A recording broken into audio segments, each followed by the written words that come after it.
Do what makes you happy. Live your truth. They say a little bit of knowledge is a dangerous thing. You sound poetic these days. It sounds like truth. Who gave you the right to claim truth? This language of the mind where you're basically following your own mind. It's become the new sort of religion. And everybody that's speaking it behind a smile is suffering and a frown. Maya comes in the form of mistaken wisdom. And we're going to say, live your truth. Such painfully obvious words in the Sangha that they stand out like a sore thumb. But how many of us have heard that words in the world and thought, yeah, that sounds really cool, man. I'm going to live my truth. There's a Satguru, by the way, that is Puran Sach, Sachiyai. If you ever are lucky enough to find the Satguru, Aisa Satguru je mile tisno sir sopiye vicho aap jai. You want to know truth? Forget what we think you know. Come before the Guru. We should take off our head, place it before the Guru and forget that we even exist. Vicho aap jai. Everything that we think is important exists within our mind's construct. And Maharaj is saying, forget all of it. It's all just a house of cards on a bank of sand. Which is why when we come to the Guru, we listen to Katha, which challenges our mind. We ask questions within our mind. We do ardas to Maharaj. And then afterwards, what does Guru Sahib give us? They give us their hukum. They give us their instruction. They give us their self. Param Satkar, your Guru Khalsa Satsang Ji, Gaj Vaj ke Fateh Balao, Vahe Guru Ji ka Khalsa, Vahe Guru Ji ki Fateh. We're all blessed to be on this journey together. In the one sense, the journey that we've all undertaken is separate as we've come from our own homes, our own locations, to the Guru God. But in one way, our journey is all the same as we're traveling through this life to take asara, to take Sachiyai, to bring the truth, into the meaning and the actions, the karmas of our existence. And in this way, we share this journey. And we share this journey, we know that we share this journey because Guru Maharaj, Guru Tegh Bahadur Ji in their kindness has brought us together in their charan. As the teachings, the vibrations, the Sikhya, the truth, the path laid out by Guru Tegh Bahadur Ji through their Shahidi, through the ultimate sacrifice, as those teachings are travelling from Guru Sahib through this darbar that we can share, that we can learn over this Ladivar Katha, this continuous discourse. As these teachings are being shared, not only are we blessed by Guru Sahib Sangat, not only are we blessed to walk underneath the Nishan Sahib, but the Guru has also given us their beloved Sangat to sit in the company of. We're not, and there's nothing wrong with this if we're watching this online. There's nothing wrong with this if we're watching on YouTube. However, to sit in the charan of the Guru is such a blessing. Because it's in the charan, it's in the sanctuary, it's in the sharan of the Guru that we find the dust of the feet of the saints. And Maharaj says, Jana Nanak tur mange tiskur Sikh ki, jo aap jape, avara naam japave. Maharaj says, I long for the dust of the feet of those that vibrate upon the name of God, that call upon the Guru Mantra of Guru Nanak, and in this way, they teach others, they give others the guidance to do so. Akho Satanam Siddhi. Reflecting upon something that Jagraj used to say a lot. They would say that if Parameshwar Vaiguru, they had a watch, Jagraj would say this, they would say that if Vaiguru had a watch on their wrist, what would the time be on that watch? The time would always say now. Meaning that the perfect moment is in this moment right now, because it's in this moment that you can vibrate upon the name of God. You know, it's interesting, we're talking about the past. A lot of people live in regret. And I heard some theorists talking about this, some social scientists, and they say, we don't even know if the past exists. Nobody's ever been there. We don't even know if the past exists. Nobody's ever been there. The only place that we can prove is right now. Try and prove that the past exists. Go back there. If you was to look at a video on your phone that you recorded from 2 days ago, so there's the past. No, you're viewing that. You're witnessing that right now. Try and witness something in the past. And so, the thought that comes to my mind, it doesn't matter if we are in the youth. It doesn't matter if we're in old age. the perfect time for us is right now. If we take the name of God, if we bring the Bani into our days, Akho Satanam Siri, that we should make these commitments that we're going to take a small part of our time, a small part of our now, and make sure that each and every day we carve out some time, if such a thing can be done.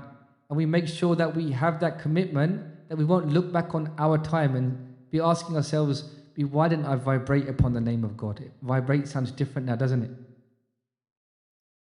And so the question then was, what's better, youth or old age? It's a bit of a trick question, really, because the answer was the perfect time is only when we are vibrating upon the name of God.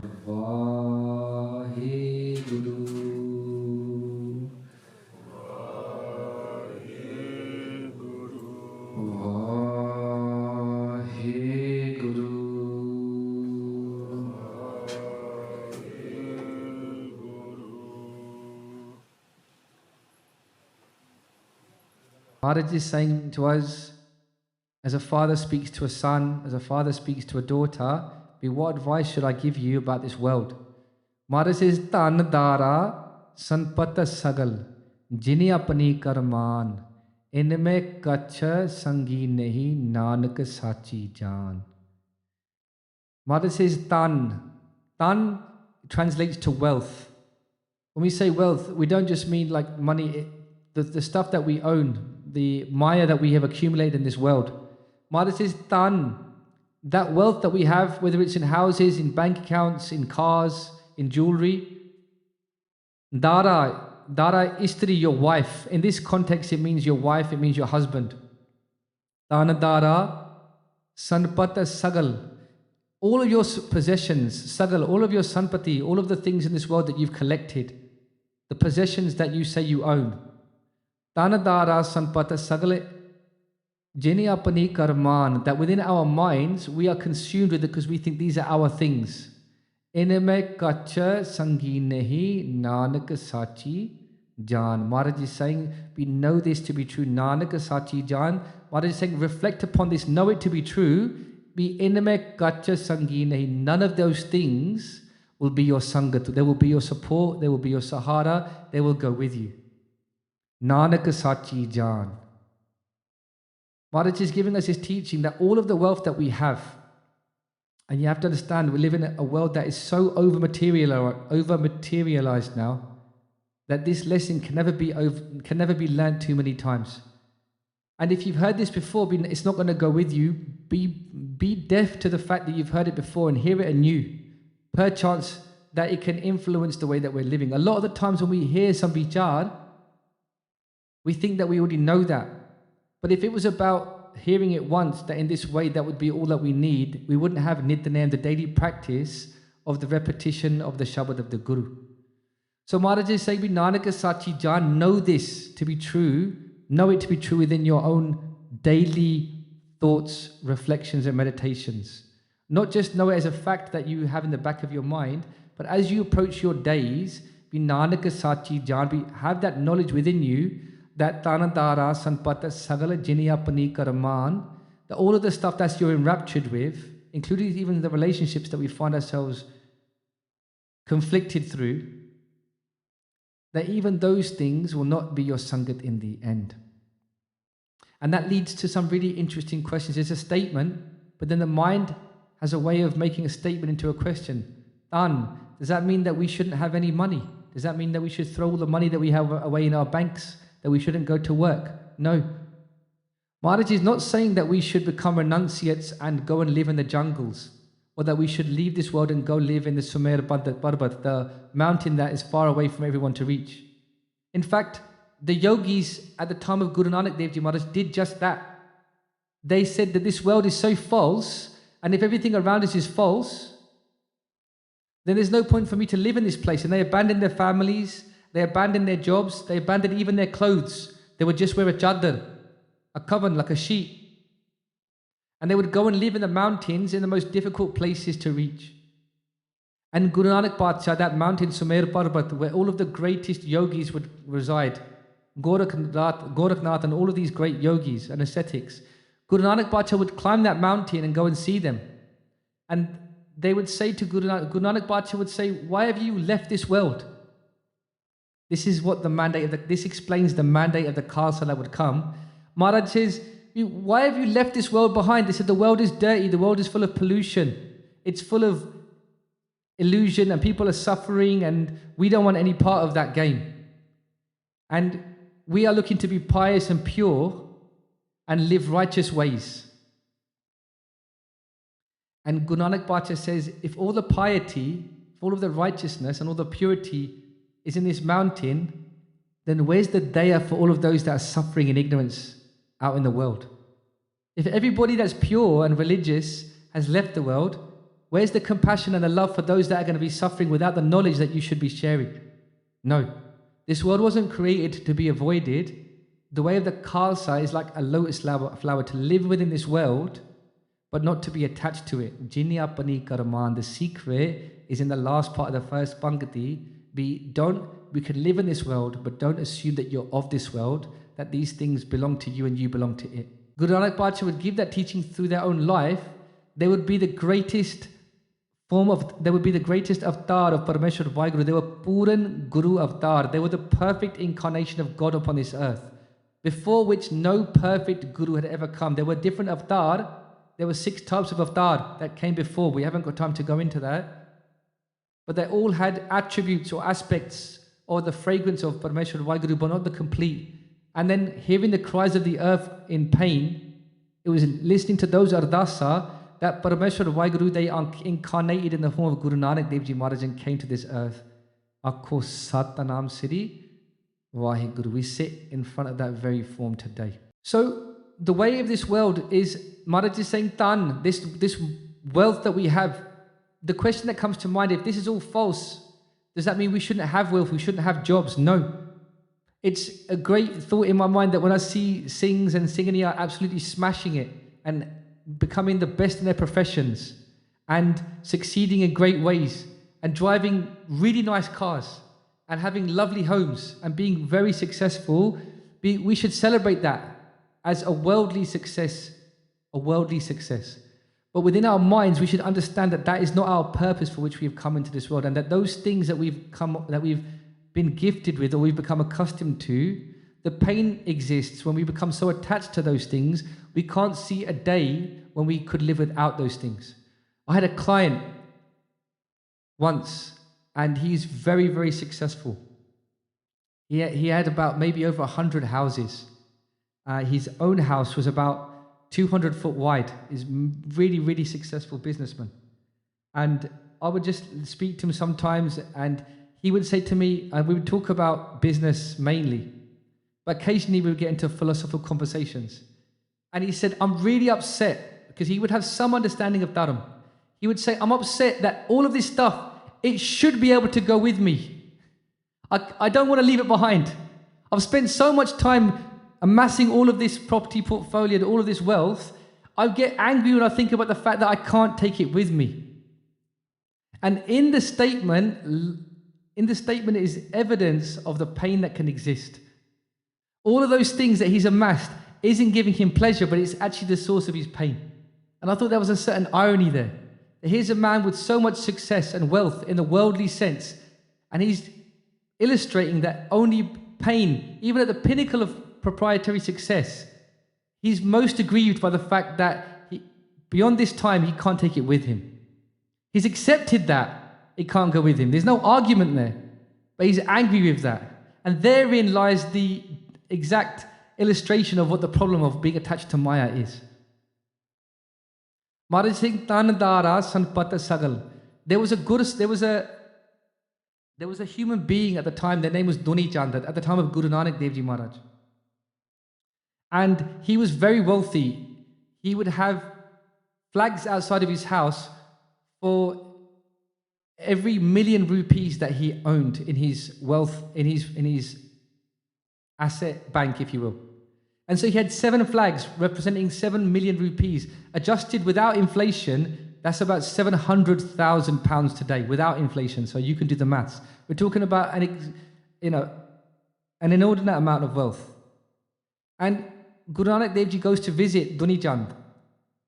And he says to Duni Chand, why do you have these flags? And he goes on to explain that each one of these flags represents each million rupees that I have in my wealth. And so I have 7 flags. Currently, my wealth stands at 7 million rupees.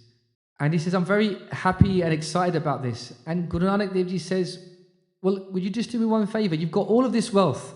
Would you do one small thing for me? Because I'm going to give you this pin and this needle. And I would like you to just hold on to it. You've got all of this wealth. You seem very capable of amassing and collecting and holding wealth. You're good at making money and holding things. You don't lose things. You grow things. But I'm going to give you this needle. Do me one small favor. Be in this life hereafter, could you hold on to it for me and give it back to me? And Duni Chand is like, no problem. You give it to me. In his mind, he's thinking, I'm going to triple this needle. I'm going to make you into a diamond needle, whatever he does in business.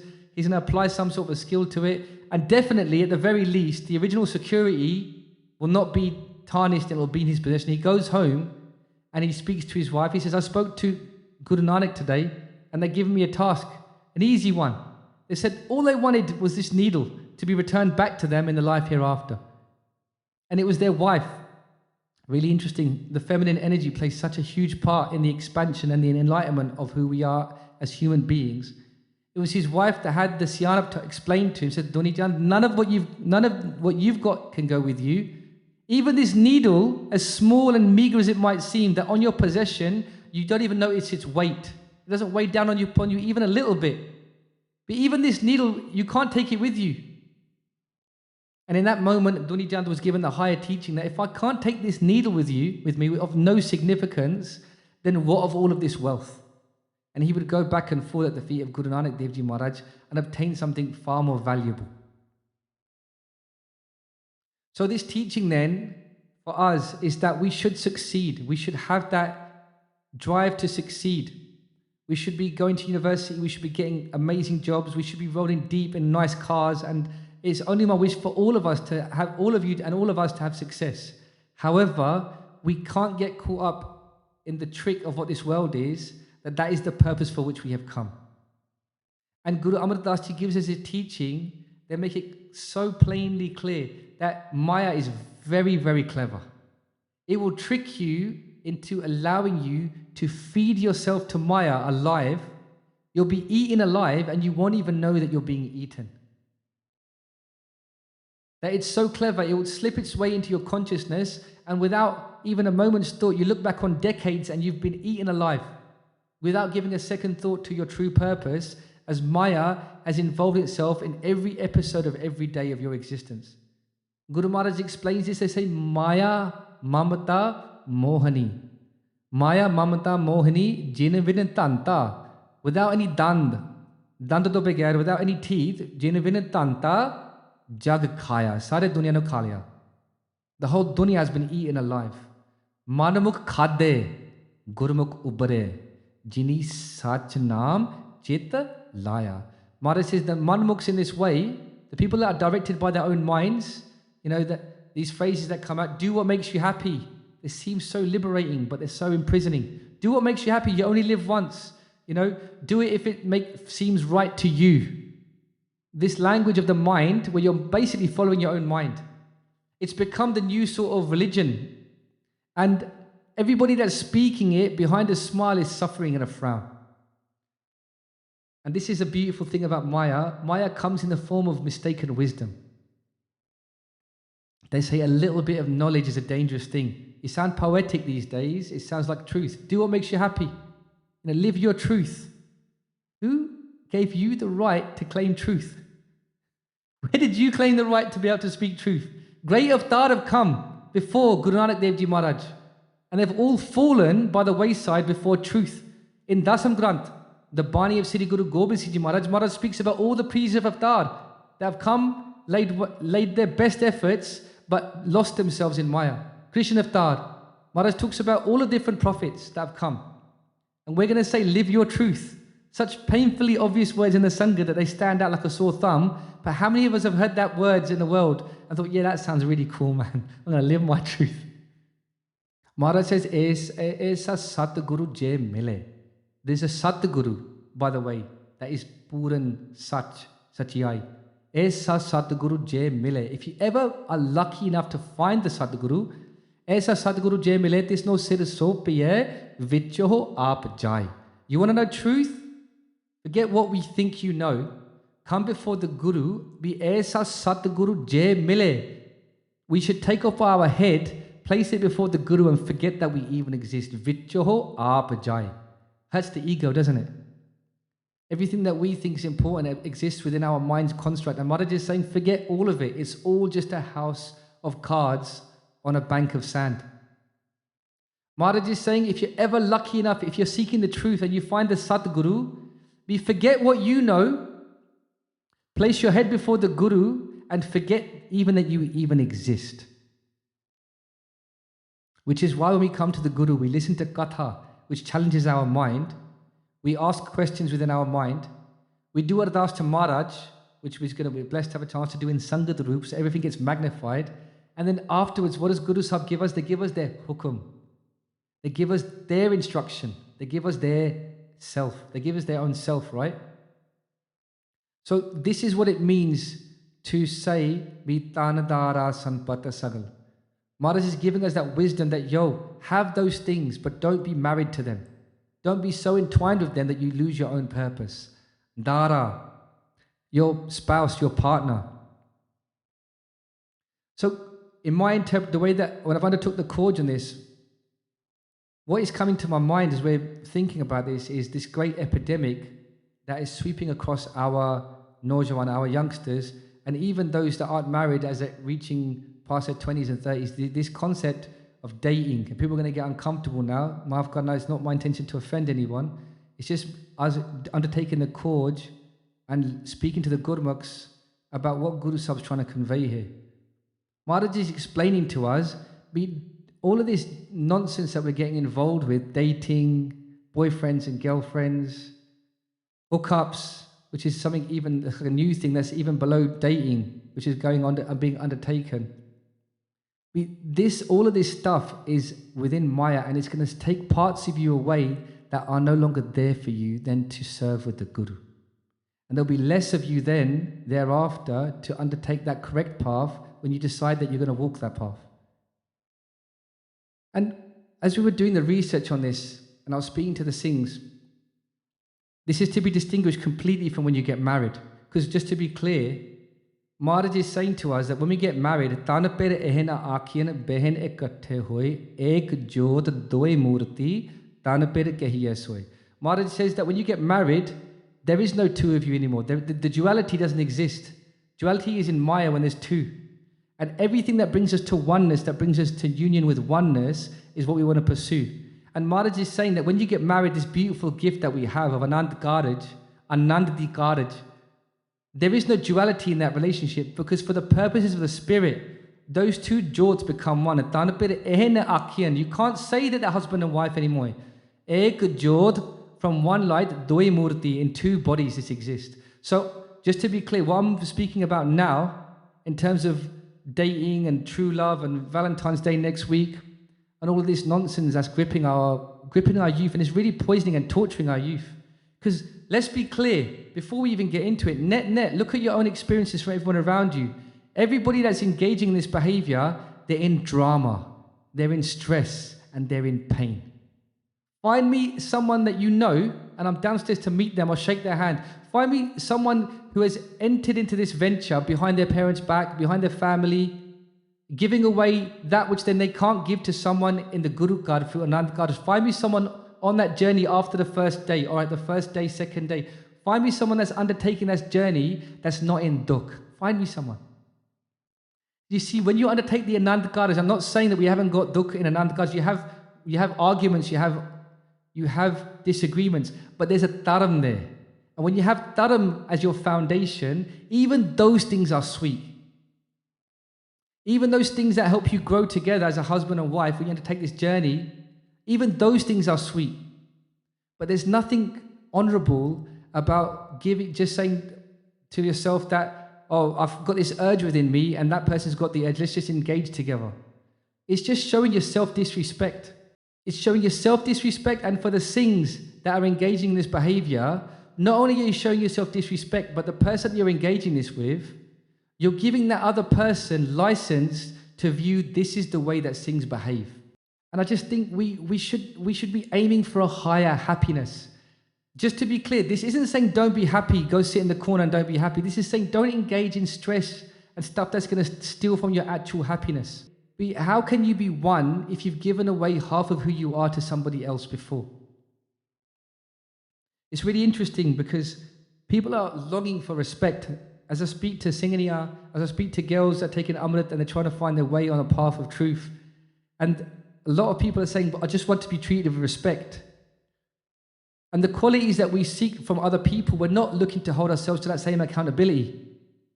I've got a friend and he has been very promiscuous and he's looking to get married to a girl and he won't accept the fact that she's had a previous partner. And I said, there's a certain sense of irony here that the very respect that you're holding her to, you haven't held yourself to.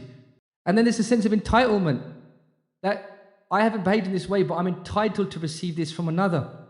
And I genuinely believe, without getting into cliches, that we have to be the example that we seek in our partners.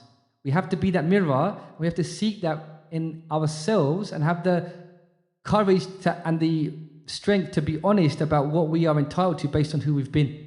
And Maharaj is saying, Dhan, Dara, Sampat, Saglajini, Apani, Karman. Even when we go into that place, why is it so false? Jin apani karman. When you enter into a relationship, forget where you're actually acknowledging this person belongs to you. You've gotten married and you're thinking that this is my family now.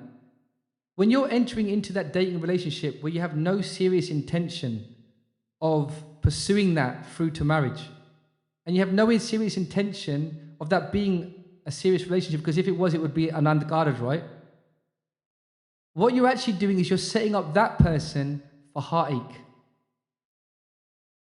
And Maharaj says one of the worst things that we can do is break someone's heart. And for those that are slightly older, that have been in those relationships, you'll know those scars. Decades later, they still draw lines on your heart. Decades later, the mistakes that you've made, and you wonder, has that person pursued? Has that person progressed? Why do you want to be in that situation? Maharaj says, Ik fikka na galaye, sabna mein sacha tani. Maharaj says, we don't break anyone's heart. It's not just your heart. Don't be so selfish as to think it's only your feelings.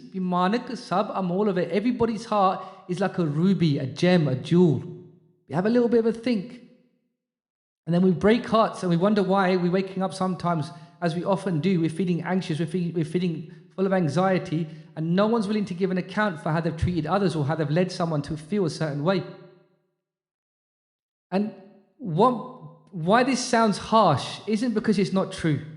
It's because we've been indoctrinated with such a gandagi of the way of societal, systemic approach to these things. We've been indoctrinated with such a culture of sexual promiscuity that it's acceptable because you're not doing anything just as bad as the next person. You know, it's really the example that we have subconsciously taken the worst standards of what it means to be promiscuous and then said, Jalo, I'm just going to have one relationship after another till I get married. That's not as bad as going out every single night and just getting hammered and just throwing myself away at the first guy or girl. But who gave us the right to choose that as our standard? I've got a close relative actually, and he says to me, he goes that I really shout at my kids. I shout and swear at them a lot because they're so naughty. But I never hit them because I don't want to be I don't want to be like my parents. So he really verbally abuses these kids. They're like one of them's like, when I speak to them, they seem so like in a shell-shocked situation. But in his mind, he goes, I'm not as bad as my dad or my mum because they used to beat me up really bad. So I don't do that. I might terrorize them with words. Kids don't know what happened to you. They only know what's happening to them, right? And I said to him, look, what gave you the right to choose that standard as your standard? You're capable of being so much better than that. And he was just blown away by such an obvious, he goes, I never thought about the fact that I should be setting a standard appropriate to my competence as a human being. I go, what gave you the right to choose the most abusive person you know to be your license to operate just below that standard. And I think a lot of us, we look at those around us as being really, really promiscuous in the way that we're abusing each other's bodies and abusing each other. We say, look, I'm not doing that. I'm just going steady with one person and it's not working out another person.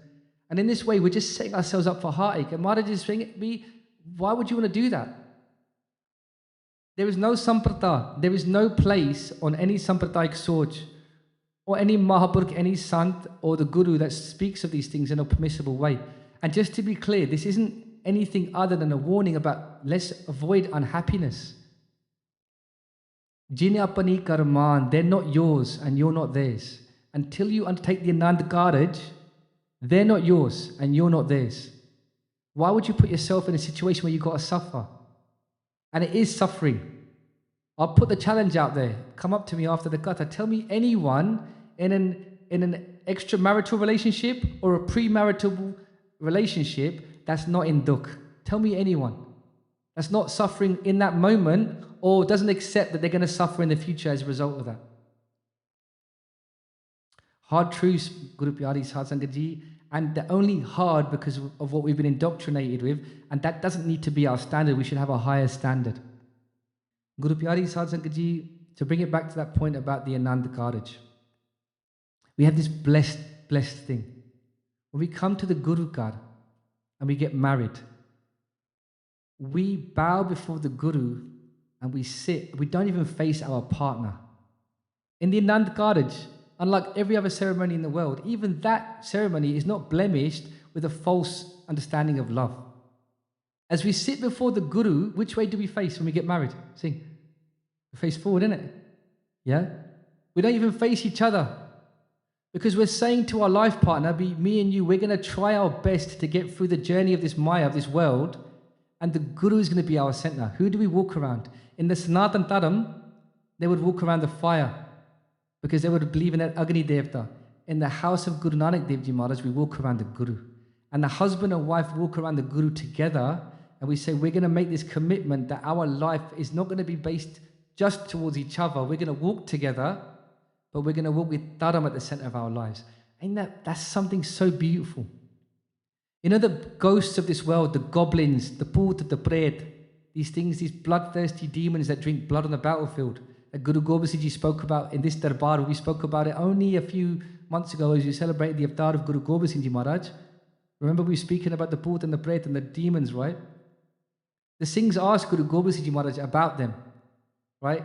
And when they asked Maharaj, Maharaj recited a pankti from Guru Granth Sahib Ji Maharaj, from Guru Sapne Sukhmani Sahib, Sarab Put Aap Vartara, Sarab Nain Aap Pekhanhara.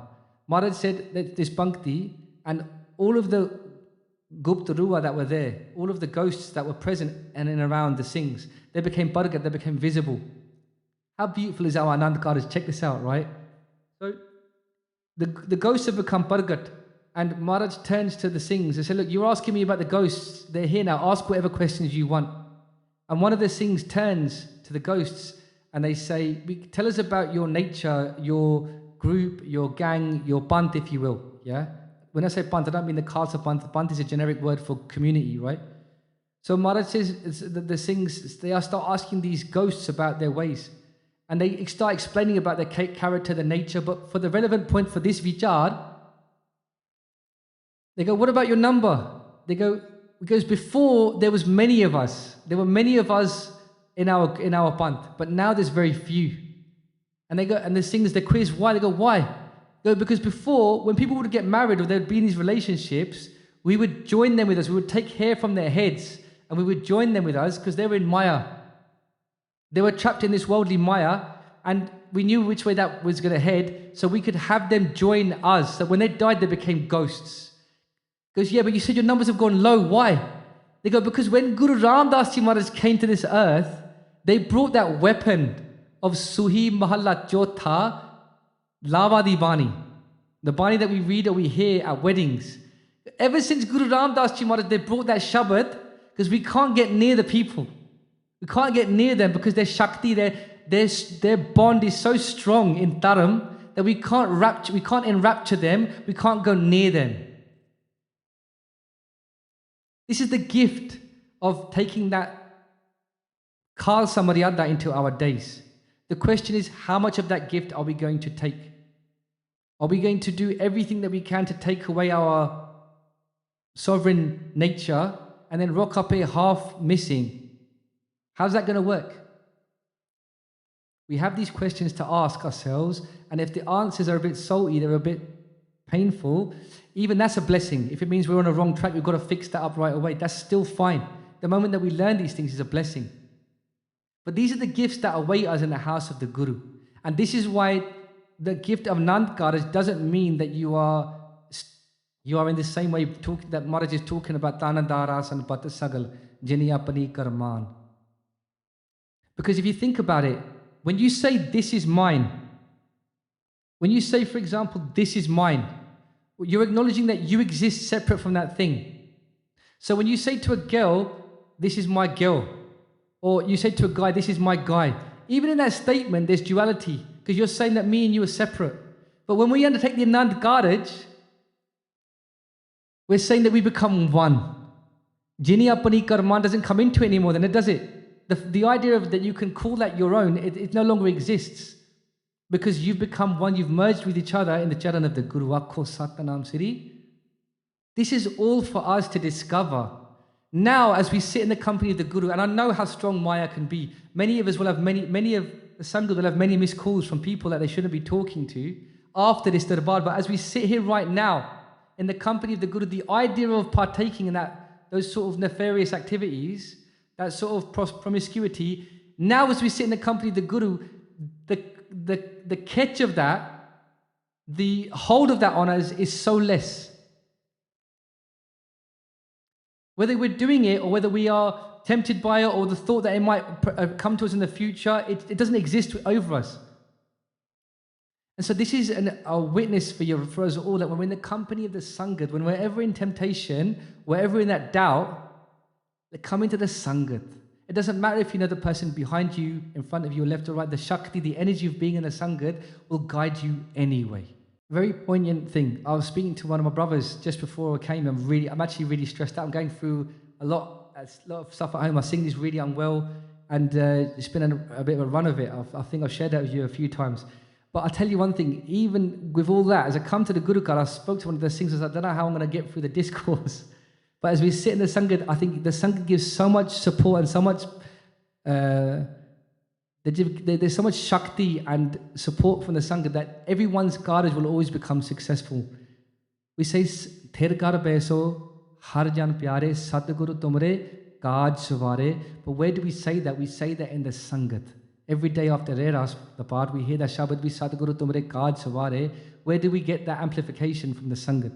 So, Khair, Guru Sikh Pyaro, to labour the point, we can never labour it too much. If you're involved, if you find yourself in a situation where you're acting in a compromising way, have that little bit of man, that self-respect that actually I'm going to hold myself to a higher standard. And if you're thinking that it's not about, if you're thinking that you're not bothered by this, think about how you're going to be treating somebody else and how they're going to be affected by this. And what Maharaj is saying, Sabana mein sacha tani, that everybody is Parmeshwar Vaheguru's beloved. And ik fikar na galai, sabana mein sacha tani. Not even one harsh word should be spoken, let alone the breaking of someone's heart. Let's not be involved in that we're the ones that are responsible for the breaking of other people's hearts. So, next week is Valentine's Day. How do we approach these commercial realities and the sway that this holds on the world without looking like someone that's trying to be a revolutionist? Well, we stay true to our own values. Our beloved, my beloved, is our Guru. And that really, there's actually something really empowering about that, man. Like the idea that you have to present yourself to somebody else, that you have to sell yourself to somebody else, you have to lower yourself because of some worldly tradition that was made up to sell cards. That's right, Valentine's Day was made up as a method by which card companies could make money out of these, similar to Mother's Day. It was exploited. No, we haven't got to sell ourselves. And leave that day with the same amount of respect that you approached it. Come to the Guru Kar and say, yo, Maharaj, listen, I'm feeling a little bit absent of love. I'm not going to lower myself within this world. But I'm looking for something that is going beyond this world. And this is especially important, especially so to the Singhs, man. They say it takes two to tango, but the pressure, the immense pressure that we're hearing, that Bibi are being put under, being put under to comply, and the social pressure is really not on. Especially for Singhs. Especially for Singhs, that we should not be the ones that are sort of legitimizing this behavior. Because when you wear a dastard, and I'm hearing stories, when you wear a dastard, you're giving that Bibi the license to think that this is the way of Singhs. And that is something that we should be looking not to tarnish. You know, when I remember learning how to tie the star, and before I learned how to tie the star, it was taught to me what it stood for. The idea of the star, there could be a whole gatha on that, but the idea of the star is that in a crowd of many, that anyone that's in need could look upon that the star and say, this is the hand of the guru the hand of the guru is upon his head. Dastiyar, meaning that's what it literally means. Dastiyar is a Farsi, two words brought together. That the hand of the guru is upon their head. That one is one that has got the guru's instruction to serve. That is the one that's got the guru's hand upon their head to serve. They are someone that I can look to as a sanctuary. And that the star, therefore, is worn with great pride. Not pride in the arrogant sense, but gratitude, I should say. And so, especially for the Singhs, we should be giving that example that we're not going to be the ones that are going to cause you to compromise your values. We're going to be the ones that are going to stand up for those value systems to make sure that your honor is maintained. You know, when the Mughals were invading India from Afghanistan, and Sher Afghan Khan and the likes, they were stealing all of the Hindu women, and they were taking them back in caravans to be sold as slaves. And our history records it so clearly. It even talks about how they were captive. It talks about how the women's hair, their ponytails, were tied to the woman next door, to the woman next, that they couldn't even run away, that they would pull each other's hair. That they would be screaming out in pain that as they were being tortured. And if they would scream louder, they would get slapped for speaking loud, as they were being taken away in slaves from their family, as slaves with their family. This is the man of what it means to be a Singh. And the great Gurmukhs of the time, by Amandeep Singh, by Sukha Singh, they would take it upon themselves to smash those Mughals, destroy them, and they would actually take those Bibia back to their families. And even their families, who were blinded by Maya, they would say they're impure. The way of the system then was that the idea that they were touched by a Mughal, they'd been touched by a Muslim in an inappropriate way, they were being refused to be allowed back into their own homes. And the Singh said, if you're disrespecting her as your daughter, I'm their brother, you disrespecting me as their brother. And the Singh stuck it on them. The Singhs made it such that they had to take them back. This was the way of what it meant to be Khalsa. And that way is not far from, we think about that as our distant past. I see it as our instruction manual for the way we should be living into our future. That we should be operating in such a way that our banner, our Bibia, our wives-to-be, our sisters in the making to be Bibia-to-be, they should be so comfortable in the company of Singhs that they're in the company of their brothers. And it sounds far away until we start living it. Just a few people have turned up of the Guru card, which everyone's been complaining about. They started doing Seva, Cause Club, Simran on a Tuesday. A few guys have changed the whole mahal of the Guru card. It's like the place to be now. You should see my Insta. People are messaging me from all around the world. Oh man, I wish we had what's going on in your Guru card in our town, New York, America. All other places are messaging us saying, you got it going on there, man. And it's just a few people have changed the whole mahal of the Guru card. Imagine if we all stepped up to that with each other as a family, how much of a community spirit, it would be impenetrable. We hear about girls getting groomed at schools just around the corner. How would that be happening if we didn't have that understanding, that we all sit together as one? Ain't that big? It's not actually that far away. One of the Singhs in this room is telling me, they're talking about how they have darshan of Guru Nanak Dev Ji Maharaj. And I went, wow, I was so blown away. He goes, he said to me, Singh, it is a blessing, it's everything you're saying. He goes, but don't think it's far away. That's the mistake we make. The mistake that we make is we think that we're not entitled to have those things. Or we're not good enough to be that person. It just takes us to stand up and message someone today and say, actually, do you know what? It's not going on tonight, man. I've adopted a different way. I'm going to respect you and I'm going to try and live up to a higher standard. I'd appreciate it if you help me do that. Nobody is going to hate you for showing them respect. And that will actually give them sharam. Sharam's not always a negative thing. Sharam can actually be a place of where man is born out of. Like pride is born out of this. I'll give you an example that just happened just the other day. I was talking to one of the Singhs at the Jorekar downstairs, and I was in a bit of a negative state of mind. I was feeling a bit down. And so when you're feeling down, you see things in a negative way, right? And I said to one of the Singhs, I said, one of the guys comes to the Gurukar and he says to me, Aman, you've got people that do Joriani Seva in your Gurukar, that they clean the shoes. Because in the old days, that was very common. If you go to Darbar Sahib, you go to places, it's very common to see that practice being undertaken. But it's becoming less and less now because you've still got it. And I was telling him that one of the things told me this is we're looking at the Gurmukhs. If you're ever lucky to see a Gurmukh doing Joriani Seva, touch their feet, man. Those people that have got the nimrata to do that in the face of all of the Sangat in the current day and age, they're blessed to have that Seva, to do the Seva of the Singhs and the Singhaniya. So I said to him, I go, in his Gurukar, they don't do that. I was talking about the guy that told me that, right? And you know what he said to me? He said something so beautiful. He said, don't worry. He had such an uplifting outlook you could really take from this. It was such a beautiful thing. He said, don't worry. Because they'll be Sevadar doing Joriya Seva in that Gurukar soon. And in years to come, they'll be laughing about it, the fact that there was a time when no one was doing it. I said, that is the Soch. That is the Soch. I'm reflecting that bhi bande the bhi wo ghat aaya. Ithe koi bande the seva nahi karde. And he's saying, don't worry, fikr na kar bhi sama avange. They'll laugh at that time soon when it will be people fighting over the Jore and the Jorekar. And he changed the whole mahal in that moment. So bringing it back to us, who are we going to be?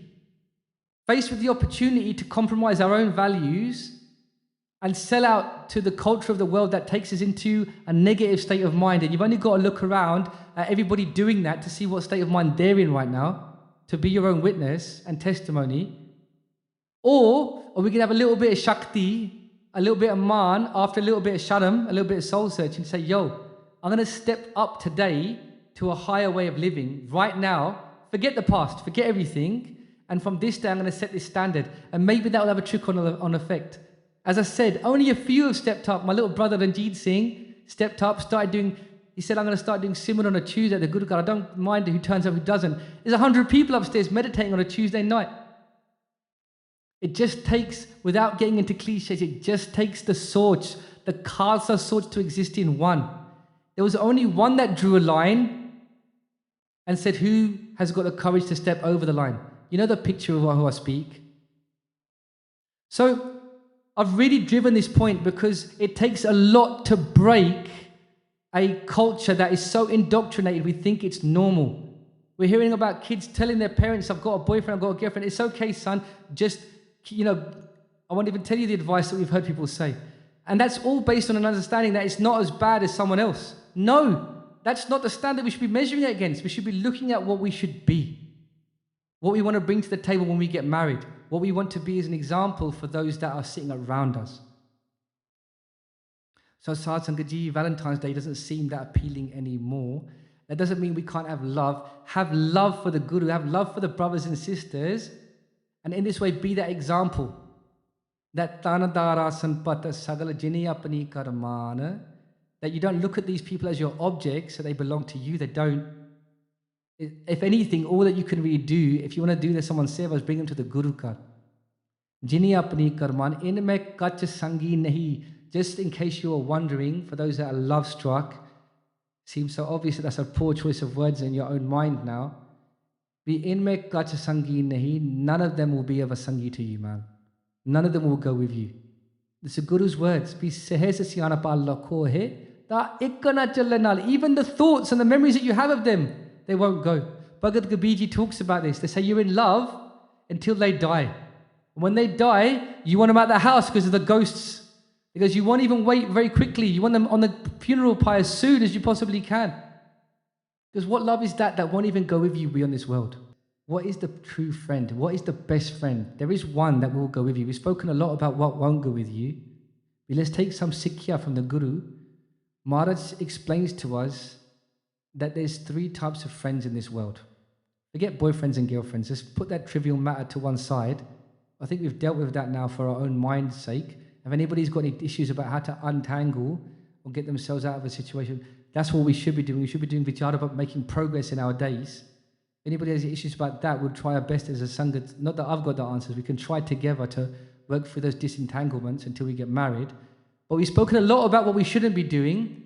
But what about that friend that does go with you? Maharaj explains to us, there is a friend out there. And this is what a true friend is. Maharaj says, Sajan Band Sumitrasyo Har Naam Hirde Dehe. And in the Katha, this is unpacked. Maharaj explains by Paramjit Singh Ji from the Guru Granth Sahib Ji Academy, when they did Katha of this, and stayed in my mind, and I hope I never forget it in my heart. They say there's 3 types of friend in this world. They say there's Sajan. That's your friend in this world. That, okay, you're friends today, but then tomorrow they make a mistake, or tomorrow you make a mistake and they won't forgive you. And so then that friendship breaks. Then you've got Sajan Band. Sajan Band is that friend that even if you make a mistake, they'll still forgive you. They'll have your back. But when you die, even they have to go their own way and you have to go your own way. Sajan Band. But then you have Sajan Band Sumitar. Sumitar means the highest type of mitar. Maharaj goes, that Sumitar is the one that will be with you, they will be your friend in this world. And even after you leave this world, that beloved friend of yours will still have your back. And that is our Guru, that is our Sadguru, Sahib Sri Guru, Gobind Singh Ji Maharaj. The question is, are we worthy of calling ourselves Sikh of our Guru? I'll tell you very honestly, there's no point lying. We're sitting on the stage with the Guru. I'm not worthy. I'm telling you straight. There's so much I've got to fix up. There's so much I've got to do. There's so much I have to be that I'm not worthy. I'm having a go. I won't deny that, but I'm not there. The question is, though, are we making even that effort to get there? And that example of that one that will be with you even when you've gone. There was a Guru Sikh that came to Guru. There was a Sikh that came to Guru Gobind Singh Ji Maharaj. And they said to Maharaj, Maharaj, I just want to be blessed to be in your company. They say to Maharaj, I want to go with you after this world. And Maharaj says, you can't go with me. Because they hadn't kept their red. They hadn't kept their gears. There was parts of their body where they shaved and they took tobacco, which is one of the worst things, even worse than drugs. Maharaj speaks about tobacco as even being worse than opium and alcohol. Tobacco is like jagati jod. It's the worst thing that we can partake in. And Maharaj explains that you haven't kept your case. And you haven't kept your case as a Singh. How can I say that I'm your Guru, you're my Sikh, in this way? Maharaj says behind me, on the wall behind me when the projector goes up, bina shastar kesing narang pet na janno. That without shastar, without case, don't even come before me. Maharaj is pretty straight about it. They say you're like a sheep that can be pulled around and told where to go. That's what someone is who hasn't got shastar. But the point being is, Maharaj takes a tir, they take an arrow and they put it on the head of the Gursik, and in that moment he gets transported to Nark, the place where everybody that has been doing great bap goes, and everyone's suffering and people are crying out in pain in this place of darkness. And in that place there are people that are being pulled out of darkness and they're rising. And that Gursik says to Maharaj, they say, Maharaj, what of those? And when they go closer, they can see that they're being pulled out by their gears. Just a little nishani for the Singhs to think about. Maharaj is saying, Guru Gobind Singh Maharaj explains to that Gursik, they go, even if you make a mistake, but you follow the ret and you keep your gears, I will go into Nark and I will pull you out by your gears for the Singhs, for the Singhaniya. That is love. Love is that one that looks past even our shortcomings. Love is that one that even if we make a mistake, like I've probably made, that I know I've made many today, Love is that one that will always have your back. It seems like the nonsense that we were speaking about, that people are lowering themselves, it seems so trivial now compared to that love. The thing that we're so enraptured by, or that we're seeing our friends so enraptured with and obsessing about and throwing themselves away through and with, how trivial a way of existence is that now compared to our true Guru's love? My people, my brothers, my sisters, let's start living, man. Let's live to a higher truth that we might be worthy of enjoying that Anand.